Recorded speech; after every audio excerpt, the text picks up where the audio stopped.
Salut tout le monde, bienvenue aujourd'hui pour un nouveau On s'éclate avec. Et aujourd'hui nous allons traiter du film Mission. Hop hop hop hop. Je peux savoir pourquoi l'autre chauve-souris a eu son film et pas moi? Ok, pas de problème. On fait Man of Steel si tu veux. Je préfère ça, hein. Parce que sinon, je t'aurais grillé avec mes lasers, mon gars. Le film commence sur Krypton, qui est plutôt mal en point. Creuser le noyau était suicidaire. Tout le monde ici est déjà mort. Les parents de Kal-El, Jor-El et Lara veulent envoyer leur fils sur Terre pour le sauver. Vous avez trouvé la planète? C'est fait. Elle gravite autour d'une grande étoile jaune comme vous l'aviez décrite. Apparemment, c'est une population intelligente. Ouais, pas sûr ça, hein. Il y a quand même quelques spécimens qui ne sont pas très évolués sur Terre, hein. On ne verra jamais ses premiers pas. On n'entendra jamais nous appeler. Mais loin d'ici, au milieu des étoiles, lui va vivre. Autant vous dire que le général Zod n'est pas d'accord avec ça.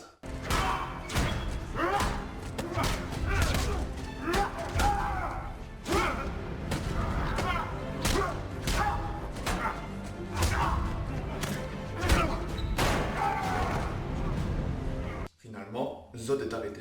Vous imaginez que votre fils est à l'abri? Je vais le retrouver.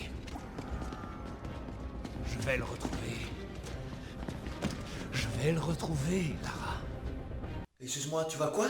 Je vais le retrouver! Ok, c'était juste pour savoir, pour être sûr, hein. Cette fois, c'est la fin.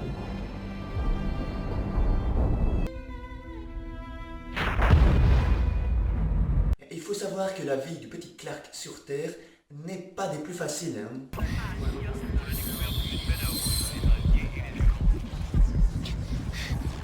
Mais ce petit problème réglé, Clark a grandi et s'est occupé à aider son prochain. Je suis sérieuse. Ah, sois mignonne, ici. Allez, T'es relou, putain. assieds-toi. Lâche-moi. Laissez-la tranquille, mec.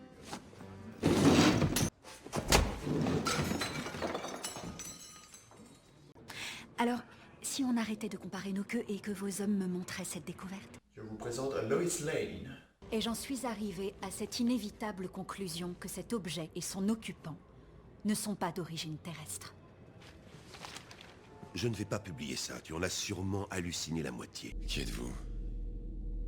Je suis ton père, Cal. Chaque enfant était prédestiné à remplir une fonction dans la société. Alors si je peux me permettre, son fonctionnement est complètement pourri. Tu peux même pas choisir ce que tu vas faire, quoi. Papa, quand je serai grand, je veux être ingénieur. Désolé mon fils, tu as été programmé pour écurer les chiottes. Oh non, je ne veux pas écurer les chiottes, moi.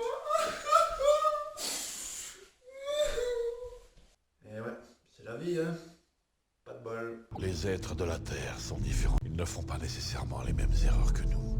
Non, c'est sûr, mais bon, on peut faire un paquet d'autres erreurs, hein. Je connais pas les humains, toi, hein. Et c'est donc là que Superman est né.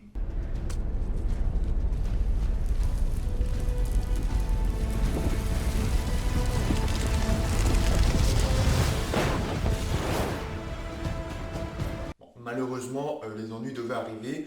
Zod et ses sbires arrivent sur Terre pour prendre le contrôle, quoi. Pour envahir la Terre, tout à fait, tout à fait. En fait, ils veulent recréer Krypton sur la Terre. Donc les humains, on s'en balèque, on met une autre Terre dessus, et voilà quoi. D'accord. Ceux qui étaient déjà là, on s'en fout.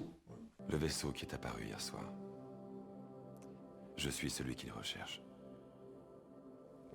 Que représente le S? Ce n'est pas un S. Sur ma planète, ça signifie espoir. Bah, chez nous, c'est un S. Voilà, tu me fais chier avec ton espoir. Chez nous, c'est un S, ok? Un putain de S. C'est clair? Si nous mettions carte sur table une fois pour toutes. Je vous fais peur parce que vous ne pouvez pas me contrôler. Ni maintenant, ni jamais. Tu es faible, fils de L. Tu manques d'assurance.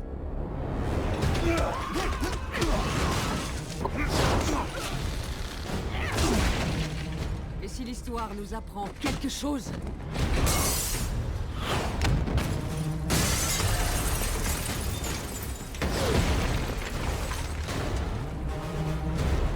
c'est que l'évolution triomphe toujours. Ok, celle-là, elle est chiante. Superman, faut la dégommer, parce que c'est pas les humains qui vont y arriver. Hein.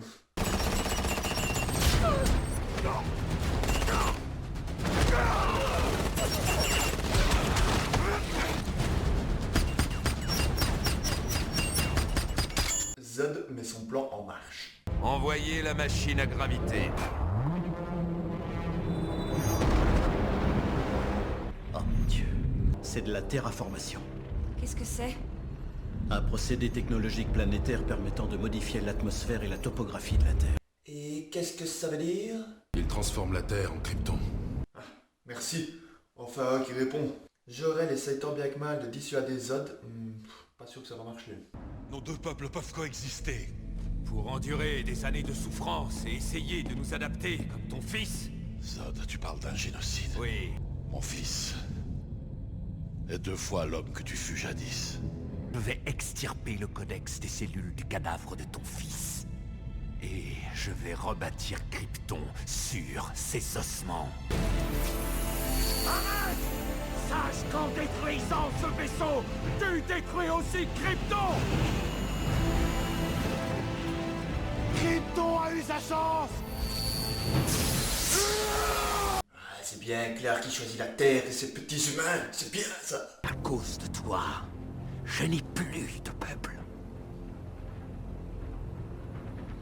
À mon avis, prenez votre pot de popcorn parce que le combat final approche. Tu es un monstre, Zod.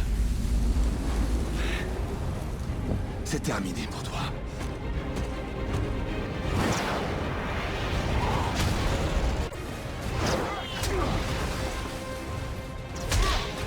Il n'y a qu'une seule fin possible à cette histoire. Soit tu meurs, soit je meurs.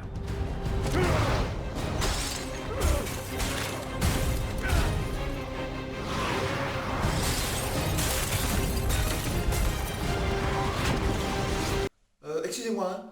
Est-ce que vous pourriez arrêter de tout casser? Parce que c'est nous qui reconstruisons après. Hein. Et l'argent ne tombe pas du ciel non plus. Oh merde.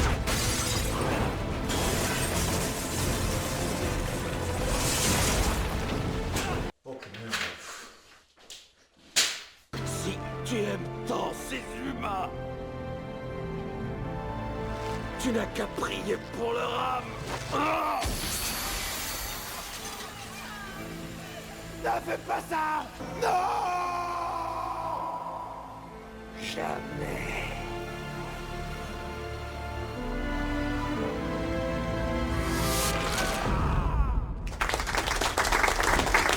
Lombard, Lane, voici notre nouveau correspondant. Montrez-lui la maison. Il s'appelle Clark Kent.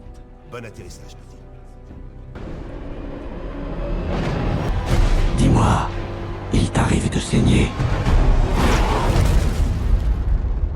Ça viendra.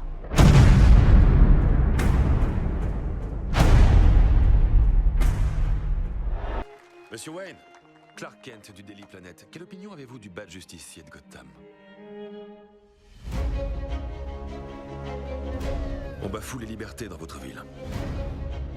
Les gens vivent dans la peur. Cet homme se croit au-dessus des lois. De la part du Daily Planet, critiquer ceux qui se croient au-dessus des lois, c'est un peu hypocrite. Non? Vu que chaque fois que votre héros sauve un chat coincé dans un arbre, vous sortez un édito ronflant sur un extraterrestre capable de tout mettre à feu et à sang. Peu de gens partagent votre opinion, Monsieur Wayne. Ça doit être mon côté Gotham. Il faut dire qu'on a de mauvais souvenirs de monstres déguisés en clowns.